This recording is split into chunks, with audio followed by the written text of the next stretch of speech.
Hey guys, this is the Giorno Plus at walang duda, sa itsura niya, talaga naman papatok ito sa masa. This is a modern retro scoot na talaga naman pasok sa panlasa ng mga bagets at ng mga tito vibes dyan.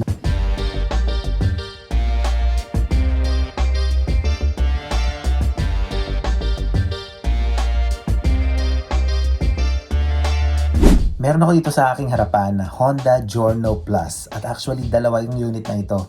Itong dilaw at isang blue. At ngayon pagbalik ko para videohan yung motor, wala na yung light blue. Ganun kabilis nakuha. I-activate na nga itong motor pero binigyan pa rin tayo ng pagkakataon para ma-videohan yung unit.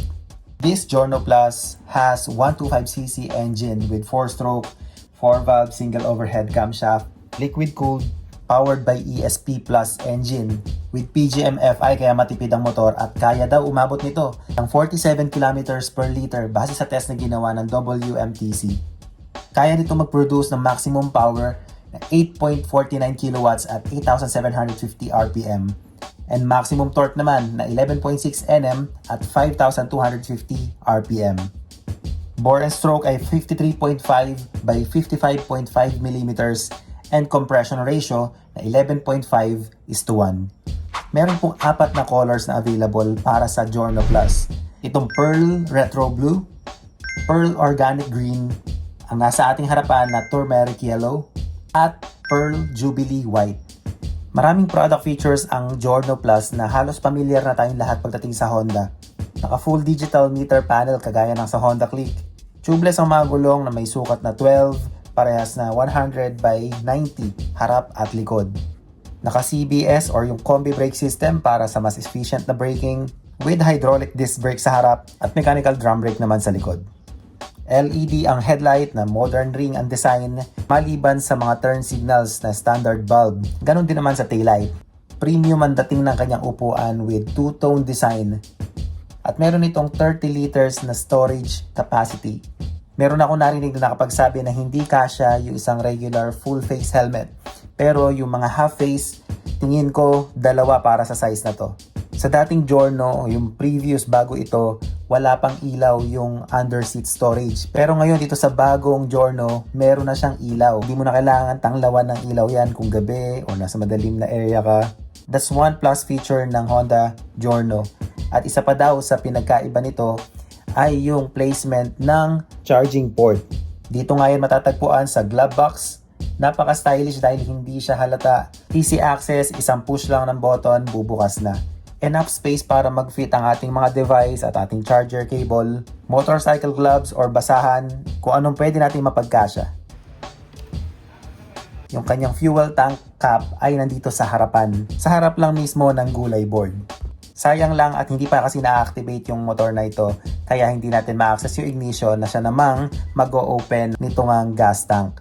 Isa yan sa mga dahilan kung bakit nagbigay ng more space dun sa luggage dahil yung kanyang tank ay nandito sa ilalim ng gulay board. Maluwang ang kanyang gulay board kaya naman relax at mas komportable ang seating position. 5.4 liters ang kasya dito sa ating fuel tank. At dito din sa harapan, mapapansin natin na meron itong hook para sabitan ng ating mga pinamili or anything na dala natin. Equipped with Honda Smart Key System, so wala nang physical na susi, remote na lang. At yung remote na yan may access para i-lock and unlock yung ignition and meron ding answer back feature. Kung halimbawa man na malayo o hindi mo mahanap yung inyong motor sa isang parking area na maluwang, madali mong ma-identify, madali mong malolocate ang iyong motor.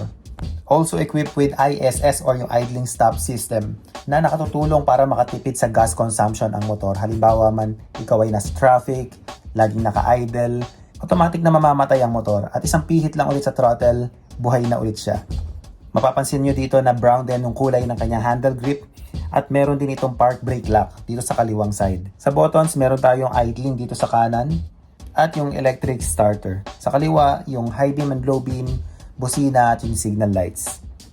Meron itong bigat na 116 kilograms, 5 kilograms na mas mabigat kaysa sa Honda Click. Seat height naman ay 780 mm na may ground clearance na 155 mm.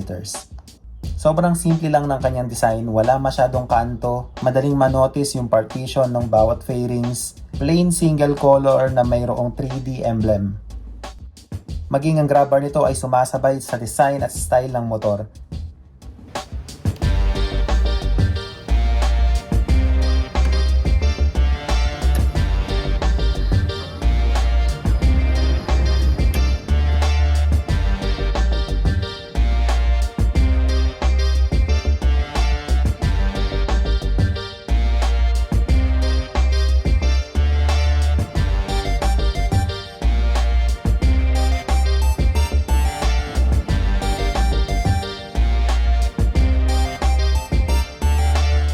Ang Giorno Plus ay may SRP na 103,000 pesos. Pero nakuha ng buyer yung unit na ito sa halagang 107,000 kung hindi ako nagkakamali.